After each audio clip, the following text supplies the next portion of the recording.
keep those apartments locked. Thank you so much. It's been a pleasure, and it's always a pleasure to come here year in, year out. And it's been a long time since COVID.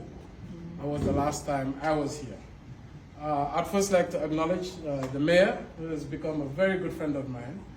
And even post these conferences and meetings, we do text from time to time, and we do share photos. I'd like to acknowledge State Representative Samba Balde, who actually informed me of this relationship back in 2019. And since then, he's been persistent in pushing to ensure that the city of Kanifing and the city of Madison have close ties. And of course, Jere Kujabi, who's the president of the Sister City relationship. I met all these guys through this relationship, actually, and we've been good friends since.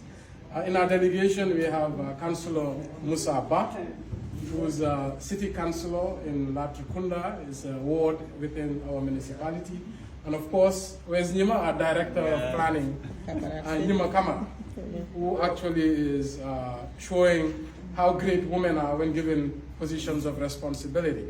She's been having immense change in the municipality. So round of applause for her.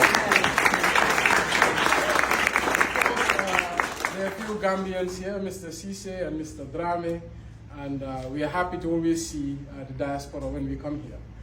I think 2 years ago, we received the delegation with the mayor. I think it was up to 30 people. There was Barbara and Norman and many others. And we shared a lot. I think Susan from CEOs of Tomorrow. And it was quite an enriching experience. With these exchanges, what I do understand is human beings are the same all over the world. We may have different challenges, but our desires for a better quality of life, our desires for our countries and our localities are almost always the same.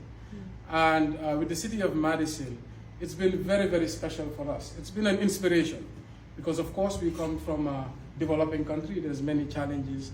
But what we really enjoy with this relationship is we learn. I remember in 2019, which was my first trip, I stood at the council chambers in Madison, and I spoke about not having waste collection. I spoke about having donkey carts do the waste collection in our municipality. And Samba and some of the aldermen took us to the streets division, and we met Charles, who ran Madison's waste collection facility. And what we took from there is standard operating procedures, ideas, and we went back, and we went to cook. Not jollof rice, but to cook on ideas about how we can also have the same sort of facilities back home. And just 2 short years later, we were able to buy 30 compactor trucks. And today, our city enjoys daily collection at the household level. With the same standard trucks you have here. And it was not a handout. We came up with ideas, and we found private sector capital, and we invested and repaid back these trucks. We also went to the library, and we met Greg. And he told us about the library of things and how you hosted weddings in your libraries, etc. We told him, though, if we build ours, we will never host weddings. Because African weddings are different. But we were inspired, so we went back to the drawing board. And I'm glad to announce on July 1st, which is International Library Day, we will be opening the biggest library in our country.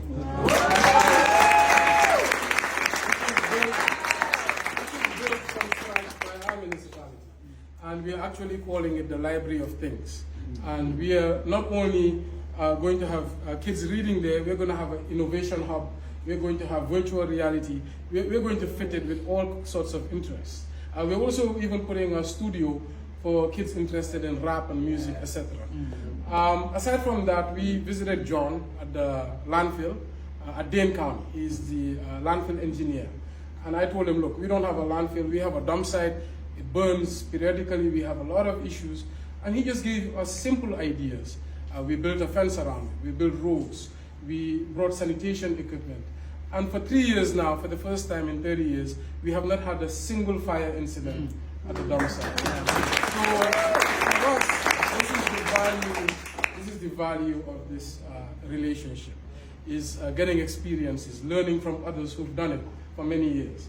And when we saw Mrs. Hughes and the Wisconsin Economic Development Corporation, we also want to take it a notch further. We now want tangible things. We want investment. We want the opportunity to be able to create jobs for our youths. We may not have much, but what we have is human capital.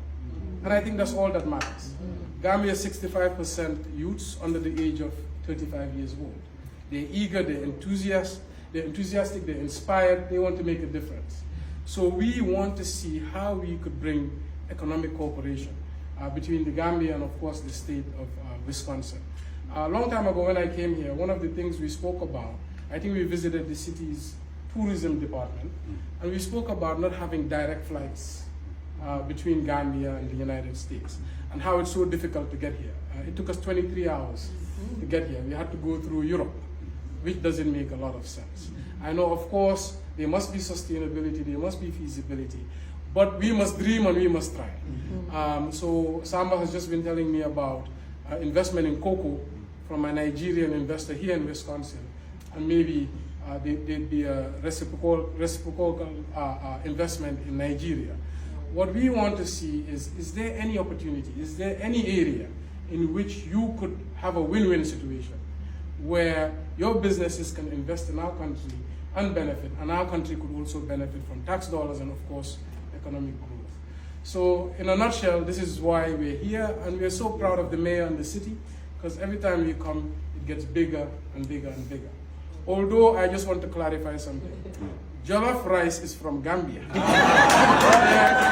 There is no town or no place called Jollof outside of the Gambia. We are small, we are the smallest country in Africa, so we've been bullied and now we only get Nigeria. But thank you so much. And Mayor.